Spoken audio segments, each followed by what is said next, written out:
नमस्कार, India news Uttar Pradesh Uttarakhand देख रहे हैं आप। साथ में हूं आपके कीर्ति कंसल।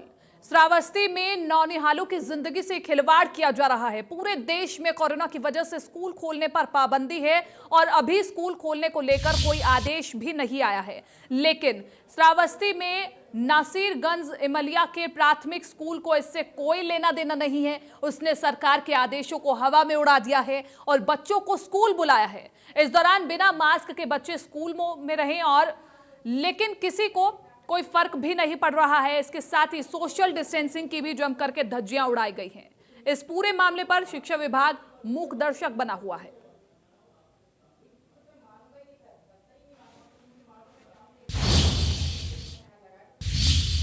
इस पूरे मामले पर क्या कुछ कहना है बीएसए ओमकार राणा का, ये आपको सुनाते हैं। ऐसा मेरे संज्ञान में नहीं है क्योंकि स्कूल हम लोग खोले ही नहीं हैं और यदि ऐसा हुआ है तो संबंधित अध्यापक के ऊपर जो है कार्रवाई की जाएगी, इसकी जांच कराई ली जाएगी। और जहां तक बात है बच्चों को बुलाने की, तो मेरे संज्ञान में ऐसा अभी नहीं आया है और यदि आता है तो मैं इस पर जो है कड़ी कार्रवाई करूंगा। स्कूल खोलने का कोई आदेश नहीं है, अग्रिम आदेशों तक स्कूल बंद रहेंगे।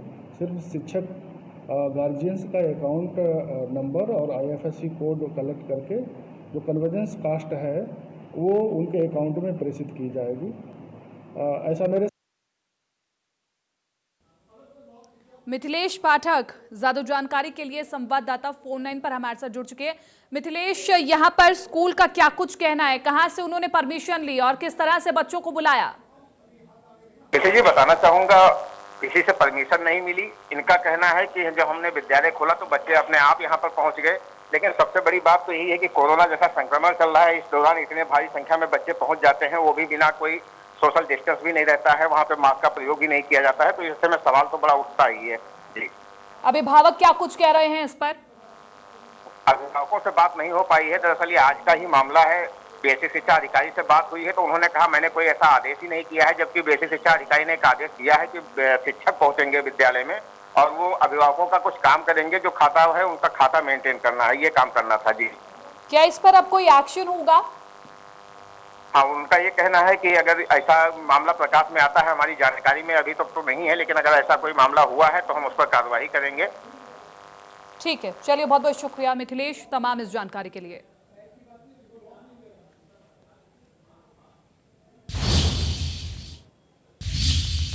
अयोध्या में राम मंदिर निर्माण की प्रक्रिया शुरू हो चुकी है। पहले चरण में 11 मई से परिसर के समतलीकरण का काम शुरू हुआ, जो अब पूरा हो चुका है। गर्भगृह के पास बेस बनाने के लिए करीब 10 फीट गड्ढे की भी खुदाई हो चुकी है। भूमि शुद्धि और धार्मिक अनुष्ठान तो परिसर में कई महीने से चल रहे हैं। अब राम मंदिर निर्माण के लिए भूमि पूजन किया जाना है, जिसकी तारीख भी लगभग तय है।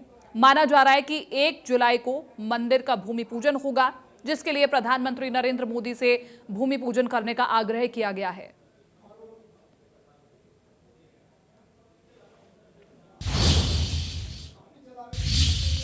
अयोध्या में राम मंदिर निर्माण के लिए भूमि पूजन की तारीख तय हो गई है। ट्रस्ट ने पीएम मोदी से भूमि पूजन के लिए आग्रह किया, तो वहीं हमारे सहयोगी ने जायजा लिया। क्या कुछ देखने को मिला, ये दिखाते हैं। अयोध्या समेत पूरे देश के करोड़ों राम भक्तों के लिए बड़ी खबर यह है कि बहुत जल्द अयोध्या में राम मंदिर बनने जा रहा है। आखिरकार वो शुभ घड़ी आ ही गई जिसका इंतजार वर्षों से हो रहा था। माना जा रहा है कि प्रधानमंत्री नरेंद्र मोदी इसी देवशैनी एकादशी में अयोध्या पहुंचकर भूमि पूजन करेंगे, क्योंकि संतों की माने या धार्मिक मान्यताओं, सनातन परंपराओं की बात करें तो 1 जुलाई को देवशैनी एकादशी है और इस देवशैनी एकादशी के बाद चतुर्मास लग जाता है और इस चतुर्मास में 4 महीने तक कोई शुभ काम, अच्छा काम नहीं होता है। इसीलिए संतों का मानना है और साथ ही साथ ट्रस्ट के लोगों ने भी प्रधानमंत्री नरेंद्र मोदी से आग्रह किया है कि इसी देवशैनी में ही मंदिर के निर्माण के लिए भूमि पूजन करा लिया जाए। हालांकि इन दिनों कोरोना काल का संकट चल रहा है, इसलिए माना यह भी जा रहा है कि अगर प्रधानमंत्री नरेंद्र मोदी अयोध्या नहीं पहुंचते हैं तो ऐसे में वीडियो कॉन्फ्रेंसिंग के जरिए भी भूमि पूजन हो सकता है। लेकिन कुल मिलाकर इतना ज़रूर है कि जिस तरीके से बातें निकल कर आ रही हैं या जो सूत्र बता रहे हैं, उससे साफ है कि इसी देवशयनी एकादशी में ही मंदिर निर्माण शुरू हो जाएगा और भूमि पूजन करा लिया जाएगा। यानी कुल मिलाकर अयोध्या वासियों और देशवासियों के लिए बड़ी खबर यही है कि जिसका इंतज़ार एक लंबे अरसे से हो रहा था वो शुभ घड़ी आ ही गई। अबुल बशर खान, इंडिया न्यूज़, अयोध्या। अयोध्या में राम मंदिर निर्माण की प्रक्रिया शुरू हो चुकी है। पहले चरण में 11 मई से परिसर के समतलीकरण का काम शुरू हुआ, जो अब पूरा हो चुका है, जिसका जायजा हमारे सहयोगी ने लिया। क्या कुछ देखने को मिला, आइए आपको भी दिखाते हैं। अयोध्या में राम मंदिर परिसर के समतलीकरण का काम लगभग पूरा हो चुका है। अब मंदिर परिसर की चारदीवारी का काम शुरू होने वाला है। चूँकि चारदीवारी का काम ईंटों से होगा और राम मंदिर का काम रखे हुए तराशे हुए पत्थरों से होगा। चूँकि तराश कर जो पत्थर रखे गए हैं उनमें लंबे समय से काई लगना शुरू हो गई थी और अभी भी काई लगी हुई है। मैं इन पत्थरों के सामने हूँ और आपको कार्यशाला में रखे हुए इन पत्थरों को दिखाने की कोशिश कर रहा हूँ। इन पत्थरों को देखिए और समझिए कि ये तराश कर रखे गए पत्थर काफ़ी पुराने हो चुके हैं, क्योंकि मंदिर निर्माण को लेकर जो तैयारियां चल रही थी वो वर्षों से थी, इसलिए पत्थर तराश कर रखे गए थे। इसमें देवी देवताओं के चित्र उकेरे गए हैं, लेकिन ये काफ़ी लंबे अरसे से पड़े हुए हैं और ऐसे में इन पत्थरों में काई लग गई है, इसलिए इन पत्थरों की सफाई का काम अभी होना है। और ख़ास बात ये भी है कि इस चीज़ का भी बेहद ख्याल रखना है कि इन पत्थरों को सफाई के दौरान कोई नुकसान न पहुँचे, इसलिए बेहद सावधानी से ये काम होना है। मशीनों का इस्तेमाल बिल्कुल ना के बराबर होगा, इसलिए चूँकि अब जब मंदिर निर्माण में तेज़ी आई है या फिर अब बहुत जल्द भूमि पूजन होने वाला है, तो जाहिर सी बात है कि फिलहाल तो 1 लाख घन फुट पत्थर तैयार है, यानी करीब 1 मंजिल का काम इन पत्थरों से हो सकता है। लेकिन चूंकि इन्हीं पत्थरों का इस्तेमाल होगा जिन पत्थरों में भी फिलहाल काई लगी है, तो इसे साफ सफाई कराना है, इसलिए कहीं ना कहीं उसमें देरी आ सकती है। और इसी के पूरे घटनाक्रम को देखते हुए जो राम जन्मभूमि ट्रस्ट है उसने ये साफ किया है, या उसका ये जो प्लान है वो ये है कि सबसे पहले राम मंदिर परिसर की चारदीवारी यानी चौहद्दी जिसे कहते हैं वो पूरी हो जाए, और वो काम बाकायदा ईंटों से होगा। इसलिए अब समतलीकरण के बाद माना जा रहा है कि बहुत जल्द अब चारदीवारी का काम शुरू होने वाला है। अबुल बशर खान, इंडिया न्यूज़, अयोध्या।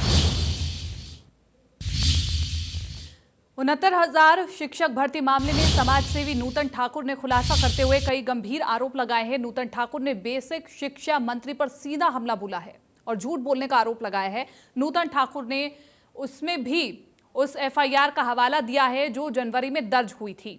ये एफआईआर परीक्षा के पहले आंसर शीट लीक हो चुकी थी और नेशनल इंटर कॉलेज के प्राचार्य उमाशंकर, सिपाही अरुण कुमार समेत 14 लोगों को नामजद किया गया था और उस वक्त 2 अभ्यर्थी समेत 9 लोग गिरफ्तार भी हुए थे। नूतन ठाकुर ने इसके साथ ही कहा कि ये कह देना कि मामला अब सामने आया है वो पूरी तरह से झूठ है। इसके साथ ही समाज सेवी नूतन ठाकुर ने सीबीआई जांच की मांग की है।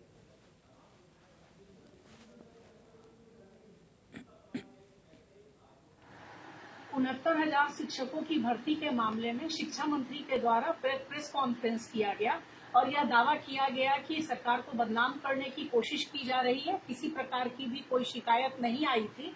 इस मामले में पहली शिकायत मई 2020 को की गई और उसके बाद सरकार ने तुरंत कार्रवाई की पूरे मामले में, जबकि सच्चाई ठीक शिक्षा मंत्री के दावे के विपरीत है। इस पूरे मामले में खुद एसटीएफ के द्वारा 6 जनवरी 2019 को जिस दिन परीक्षा हुई उसी दिन एफआईआर दर्ज कराई गई थी। एफआईआर में 14 लोग नामजद अभियुक्त थे, जिसमें 2 अभ्यर्थी सहित 9 लोगों को मौके से गिरफ्तार किया गया। मौके पे आंसर की बरामद की गई, 12 चेक बरामद किए जाने की बात कही गई। इसके साथ ही यह भी एफआईआर में कहा गया कि पकड़े गए लोगों ने ये कहा है कि इसमें कई अन्य जिलों के भी लोग शामिल हैं और बड़े पैमाने पे धांधली की बात इस पूरे एफआईआर को देखने से सामने आ रही है। 69,000 शिक्षक भर्ती घोटाले को लेकर कांग्रेस यूपी सरकार पर हमलावर है। इंडिया न्यूज ने कांग्रेस की नेता विरोधी दल आराधना मिश्रा से खास बातचीत की है। उनका कहना है कि इस मामले में सरकार जनता को गुमराह कर रही है। 69,000 शिक्षक भर्ती मामले पर एक नया खुलासा हुआ है। इस खुलासे के अनुसार 6 जनवरी 2019 को ही एक एफआईआर इस पूरे मसले पर दर्ज हो गई थी, लेकिन हाल ही में जो शिक्षा मंत्री ने प्रेस कॉन्फ्रेंस की जिस पर उन्होंने बताया कि उन्हें ये जानकारी मई 2020 में हो पाई। हमसे बातचीत करने के लिए इस समय नेता विरोधी दल आराधना जी हैं, इनसे हम बातचीत करते हैं। किस तरह से देख रहे हैं इस पूरे मसले को, क्योंकि जनवरी में ही इसकी पूरी जानकारी हुई, जबकि शिक्षा मंत्री कह रहे हैं कि उन्हें मई 2020 में जानकारी हो पाई, जिसकी वजह से उन्होंने इस पूरी भर्ती को रोका नहीं और रिजल्ट जो है वो 3 जून को काउंसलिंग के लिए डाल दिया। देखिए, अब तो इसकी कई परतें हैं 69,000 भर्तियों की। पहली परत दर परत अब खुलती चली जा रही है। ये अंदेशा हमें पहले से था, इसीलिए कांग्रेस पार्टी ने लगातार इस मुद्दे को विधानसभा में भी उठाया और हमारी नेता प्रियंका गांधी जी ने इस मुद्दे को जोर शोर से उठाया। जो हमारा अंदेशा था आज वो सही है। अगर मंत्री जी को ये जानकारी नहीं थी कि इस मामले से जुड़ी एफआईआर जनवरी 2019 में हजरतगंज थाने में की जा चुकी थी और नामजद एफआईआर थी, उसके बाद भी संज्ञान नहीं लिया उन्होंने, तब एसआईटी जांच करती रही। इसके अलावा कई अरेस्ट भी हुए थे इसमें। और आज अगर सरकार इस बात से अपने आप को अलग करने की कोशिश कर रही है, झूठ बोलने की कोशिश कर रही है, जनता को गुमराह करने की कोशिश कर रही है, तो उससे ये साफ स्पष्ट होता है सरकार की मंशा क्या है, किन बड़े लोगों को वो बचाने की कोशिश कर रही है, किन नामों को छिपाने की कोशिश कर रही है। अगर आज एसटीएफ ये लोगों को अरेस्ट कर रही है और ऐसे लोग जिनका नाम व्यापम घोटाले में भी जुड़ा हुआ है, तो ये बड़ा मामला है। और मैं ये बात स्पष्ट करना चाहती हूँ कि कांग्रेस पार्टी इस पूरे मामले को लेकर के इसीलिए हमने ये मांग करी कि ना हमें सरकार पे विश्वास रह गया है, ना हमें एसआईटी, ना एसटीएफ पे। हम चाहते हैं इस पूरे प्रकरण की न्यायिक जांच हो और हाई कोर्ट के सिटिंग जज या सुप्रीम कोर्ट के सिटिंग जज से इस पूरे प्रकरण की जांच हो, ताकि जो हज़ारों नौजवानों का जो भविष्य है, जो बेरोजगार हैं, आज उनके भविष्य का सवाल है और कांग्रेस पार्टी इस सवाल को लेकर के संघर्ष करेगी। बड़ा स्पष्ट सा एफआईआर की कॉपी इसमें साफ तौर से दिखाई दे रही है और जनवरी 2019, मई 2020 यानी 1 साल से भी ज़्यादा का समय, 3 जून को काउंसलिंग की डेट इन्होंने डाल दी। हालांकि अगर कोर्ट की रोक नहीं लगती तो 3 से 6 जून के अंदर काउंसलिंग कंप्लीट हो जाती और सबको नौकरी मिल जाती। जाहिर है कि सरकार ने लापरवाही की जाँच में। मुख्यमंत्री जी ने जीरो टॉलरेंस की बात करी, भ्रष्टाचार के खिलाफ ये सरकार सत्ता में आई, पर आज ये महाभ्रष्टाचार है, ये व्यापम घोटाले से भी बड़ा स्कैम है।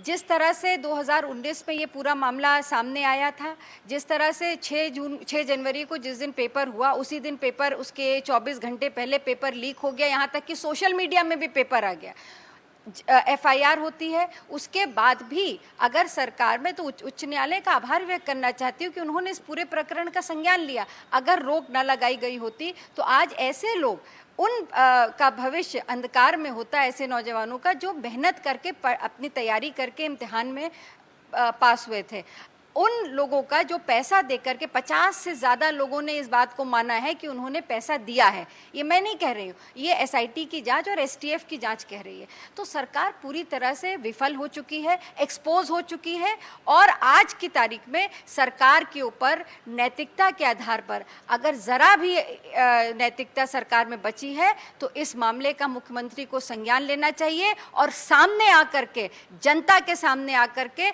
उन्हें इस पूरे मामले को एक्सेप्ट करना चाहिए। बिल्कुल, कांग्रेस ने बिल्कुल साफ कर दिया है कि जनता के सामने आकर के मुख्यमंत्री जो हैं इस पूरे मसले को एक्सेप्ट करें और साथ साथ ये भी कहा है कि जिस तरह से जनवरी में ये एफआईआर हुई थी, उससे अब हमें ना एसटीएफ पे भरोसा है ना एसआईटी पर भरोसा है। इस पर सिर्फ न्यायिक जांच हो तभी इस पूरे मामले का खुलासा हो सकता है। कैप्टन हरिओम के साथ विजय मिश्रा, इंडिया न्यूज, लखनऊ। इधर नेता प्रतिपक्ष राम गोविंद चौधरी ने प्रदेश की बीजेपी की सरकार पर नियुक्तियों के नाम पर घोटाला करने का आरोप लगाया है। शिक्षक भर्ती को लेकर छात्रों की अपमान की बात कही है और क्या कुछ कहा है, आइए आपको सुनाते हैं। सरकार के बिल्कुल नॉलेज में बातें थी और हमको जहां तक मालूम है कि एसटीएफ ने 19 में एक नहीं लगभग 3 एफआईआर किया था, लेकिन सरकार ने दबाव देकर उसमें जहां तक हमको मालूम है कि फाइनल रिपोर्ट लगवा दिया होगा।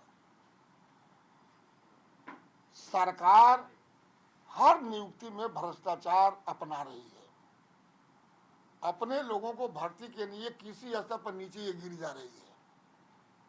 हमको लगता है कि शिक्षा मंत्री को अंधकार में रखकर अधिकारियों ने तत्काल प्रेस कॉन्फ्रेंस बुला के उनको उसमें बुलवा दिया और अब तो नए नए तथ्य निकल रहे हैं एक पुलिस का बड़ा अधिकारी जो स्वयं सरकार में है, उसने बयान दिया है कि मेरे पास इसमें बहुत बड़ा घोटाला हुआ है, उसके पुख्ता सारे मेरे पास प्रमाण है। और मैंने एफआईआर करने के लिए दिया तो थानेदार ने एफआईआर नहीं किया तो हमने सीजीएम कोर्ट में दिया है दरखास्त। अब सरकार को तो स्वयं इसमें शर्मिंदगी महसूस करनी चाहिए। थोड़ी भी नैतिकता होती तो इतने बड़े घोटाले को सरकार जो दबाना चाहती थी, अगर वो बिल्कुल आपने उजागर कर दिया, चैनल ने, अखबार ने, पुलिस के बड़े अधिकारियों ने, पुलिस के लोगों ने, फेसबुक पर लोगों ने, और जिन छात्रों की अहित हुआ है उन लोगों ने जो सोशल मीडिया और व्हाट्सएप पर दिया, तो सरकार का कोई नैतिक अधिकार नहीं है कि इतने के बावजूद भी वो सत्ता में बनी रहे। सर, एक तरफ तो मुख्यमंत्री कहते हैं कि इस प्रदेश में ऐसा नौजवान ही नहीं है जो इन अच्छे पदों पर जा सके, और दूसरी तरफ उन्हीं के ही शासनकाल में 69,000 शिक्षक भर्ती मामले में ऐसी भर्तियां होती हैं जिसमें राष्ट्रपति का नाम तक नहीं बता पाते हैं। कैसे देखते हैं उनके इस बयान को, क्योंकि दूसरी तरफ एक क्रिटिसाइज कर रहे हैं कि भाई हमारे यहाँ ऐसे नौजवान ही नहीं है जिनको नौकरी में रखा जा सके। ये केवल शिक्षार्थियों की ही नहीं, परीक्षार्थियों की नहीं, उत्तर प्रदेश का जनता का अपमान मुख्यमंत्री ने किया। जिन छात्रों ने पूरी लगन से, तत्परता से पढ़ा, उनके माता पिता ने पढ़ाया, उसको ये करें कोई प्रदेश में योग्य अभ्यर्थी नहीं है। इन्होंने कहा था ये अपने को नहीं, अपने कितना पढ़े लिखे, ये कितना योग्य है। एक अयोग्य आदमी पूरे प्रदेश के छात्रों को अयोग्य करार दे दे, जिन्होंने रातों दिन पढ़ करके पूरी अपनी डिग्री हासिल किया है, हाई स्कूल पास किया, इंटर पास किया, बीए पास किया, एमए पास किया, बीएड किया, एमएड किया, बीटीसी किया, टीटी किया, पीएचडी लड़कों ने किया, वैज्ञानिक बने, सब चीज बने। इनके जमाने में कोई योग्य छात्र नहीं है। इन्होंने अपमान किया पढ़ने वाले छात्रों का, परीक्षार्थियों का, इस पूरे प्रदेश की जनता का। कासगंज में करीब एक पखवाड़े से पूरे सूबे में चर्चा का कारण बना हुआ है अनामिका शुक्ला प्रकरण। अनामिका शुक्ला प्रकरण में फिर बड़ा खुलासा हुआ है। प्रशासन मुख्यतः आरोपी पुष्पेंद्र की तलाश में है, तो वहीं उसका भाई जसवंत पुलिस के हत्थे चढ़ गया है। जसवंत ने पुलिस के सामने कई राज उगले हैं, जिससे यह साफ हो गया है कि सिर्फ घोटाले के तार कस्तूरबा गांधी बालिका विद्यालय से ही नहीं बल्कि बेसिक शिक्षा विभाग से भी जुड़े थे। शिक्षा विभाग द्वारा मानव संपदा पर सभी शिक्षकों का ब्यौरा फीड किया जा रहा है। इससे ही पूरे खेल का खुलासा हुआ है। एक ही नाम की शिक्षिकाएं तो हो सकती हैं, लेकिन 25 शिक्षिकाओं के पिता का भी एक ही नाम होने पर संदेह हुआ तो पता चला कि सभी जिलों में एक ही दस्तावेज पर शिक्षिकाएं नौकरियां कर रही थी। फिलहाल मामले की जांच जारी है और जल्द ही मुख्य आरोपी को पकड़ने की योजना बनाई जा रही है।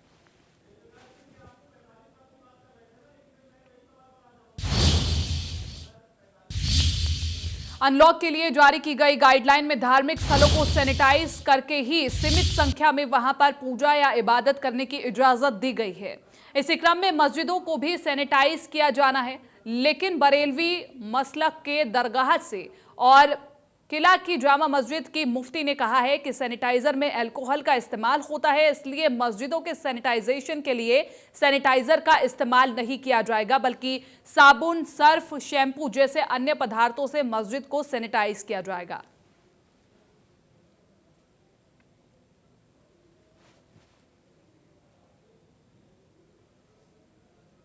हिंद की गाइडलाइंस में तमाम इबादतगाहों को सैनिटाइज करने की बात कही गई है। हम लोग उस पर अमल भी कर रहे हैं। दरगाहें हैं, मस्जिदें हैं, मदरसे हैं, इन सबको सैनिटाइज़ किया जा रहा है। सैनिटाइज़ का तरीक़ा थोड़ा सा मुख्तलिफ कर दिया गया है, यानी वो चीज़ें जिनमें अल्कोहल नहीं मिली हुई है उनको इस्तेमाल में लिया जा रहा है। वो केमिकल चीज़ें जैसे शैम्पू है, साबुन है, सर्फ़ है और बहुत सारी ऐसी चीज़ें हैं जिसमें अल्कोहल नहीं है, तो उसको इस्तेमाल कर रहे हैं। उससे मस्जिदों की सफाई सुथराई कर रहे हैं। अल्कोहल इसलिए इस्तेमाल नहीं कर रहे हैं ताकि वो नाजायज़ है इस्लाम में, इसलिए अल्कोहल का इस्तेमाल ममनू करार दिया गया है। तो उसके अल्टरनेट के तौर पर और बहुत सारी चीज़ों को इस्तेमाल करके मस्जिदों की सफाई सुथराई की गई है। हुकूमत अनलॉक 1 में मंदिर, मस्जिद और गुरुद्वारे को खोलने की इजाज़त दे दी गई है और साथ साथ ये निर्देश दिए गए हैं कि उनको सैनिटाइज़र द्वारा सैनिटाइज किया जाए, जिससे जो भक्त वहां पर पहुंचेंगे उनको संक्रमण की आशंका न रहे।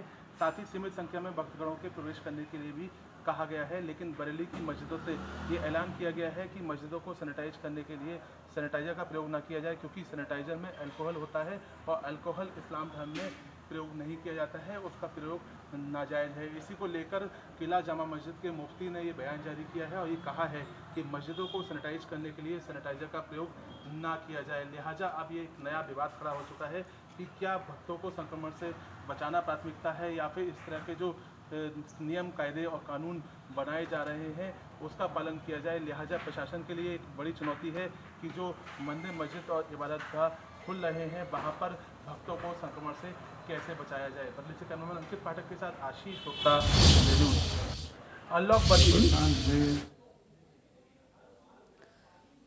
तो मस्जिदों को सैनिटाइज के मुद्दे पर उलेमाओं का बयान सामने आया है और उन्होंने कहा है कि थोड़े चेंजेस वो कर रहे हैं। वो अल्कोहल से मस्जिद को सैनिटाइज नहीं करेंगे क्योंकि ये इस्लाम में हराम है, इसलिए थोड़े चेंजेस किए जा रहे हैं। सर्फ से, साबुन के पानी से सैनिटाइजर किया जाएगा।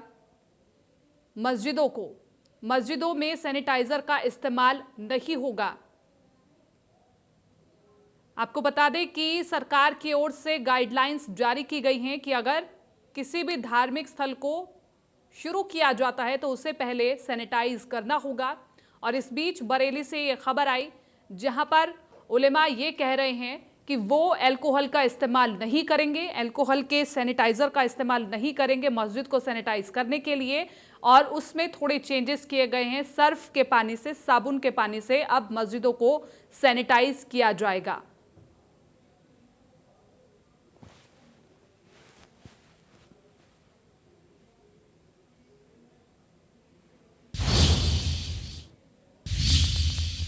सहारनपुर के कमिश्नर संजय कुमार ने शहर भर का जायजा लिया और लोगों की परेशानियों को सुना, जिसके बाद साथ में मौजूद अधिकारियों को सख्त निर्देश दिए गए।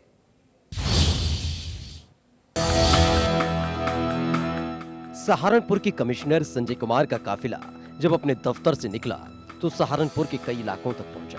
लोगों से मुलाकात की, उनकी परेशानी, उनकी दिक्कतों को समझा और उसके निवारण का निर्देश दिया। छपार और पुरकाजी के रहने वाले लोगों के बीच पहुंचकर उनसे बात की। दरअसल सबसे पहले सहारनपुर के commissioner Sanjay Kumar Barla inter college पहुंचे, जहां मैदान का निरीक्षण किया। निरीक्षण के दौरान कई कमियां मिली तो वहां मौजूद लोगों से बात की और उनकी परेशानियों को समझा। कमिश्नर संजय कुमार अकेले नहीं निकले थे, पूरे अमले के साथ निकले थे। तो जैसे ही लोगों की समस्याओं से रूबरू हुए तो साथ में खड़े अधिकारियों को परेशानियों के निस्तारण का आदेश दिया। इसके बाद कमिश्नर संजय कुमार पुरकाजी पहुंचे, जहां सामुदायिक स्वास्थ्य केंद्र पहुंचे, जहां फैली कमियों का निरीक्षण किया। इस दौरान कई कमियां मिली, जिस पर कमिश्नर ने नाराजगी जताई। स्वास्थ्य विभाग के अधिकारियों को सख्त चेतावनी दी। इसके बाद भेसानी रास्ते से गुजरते वक्त रजवाहे का भी निरीक्षण किया, तो वही प्राथमिक विद्यालय का भी निरीक्षण किया और बीएसए को लापरवाही न बरतने के सख्त निर्देश दिए। आज भैसानी गांव में मेरा आगमन हुआ और गांव में हमने भ्रमण किया यहाँ के स्कूल का। यहाँ का जो संपर्क मार्ग था उससे रिलेटेड कुछ समस्याएं थी, तो उसके वाइडनिंग का एक प्रस्ताव पूर्व में शासन गया है। और क्योंकि यहाँ पे बहुत भारी मात्रा में ट्रैक्टर ट्रालियाँ गन्ने की गुजरती हैं, यह सहारनपुर की कनेक्टिविटी भी देता है और उत्तरांचल भी बहुत नज़दीक है। इस वजह से इस सड़क, इस मार्ग के चौड़ीकरण का कार्य और इसके पैचवर्क का भी काम तत्काल हो जाए, जब तक हो सके ना हो, इसके मैंने निर्देश दे दिए हैं। इसके अलावा बीएसए को हमने कहा है कि यहाँ पे स्कूल की जो परिसर है उसमें कुछ पेड़ बहुत बड़े हैं यूकलिप्टस के, जो गिर सकते हैं, नुकसान कर सकते हैं, तो उनका आकलन करके उनके छपान का कार्य कराएं। और उसके अतिरिक्त एक आध टीचर और जो है उसकी तैनाती करने का जब शासन से निर्देश मिल जाएगा या कोई नए हमें टीचर्स मिलेंगे तो उनको हम जरूर प्राथमिकता के इस विद्यालय में वो देंगे। कमिश्नर को अपने बीच पाकर सहारनपुर की जनता भी काफी खुश नजर आई। इस दौरान कमिश्नर संजय कुमार ने लगातार लोगों से जुड़ने, लोगों से बात करने और लोगों की दिक्कतों को सुलझाने का आदेश अधिकारियों को दिया। सहारनपुर से इंडिया न्यूज के लिए चंद्रभान सिंह की रिपोर्ट। जल्द हाजिर होंगे।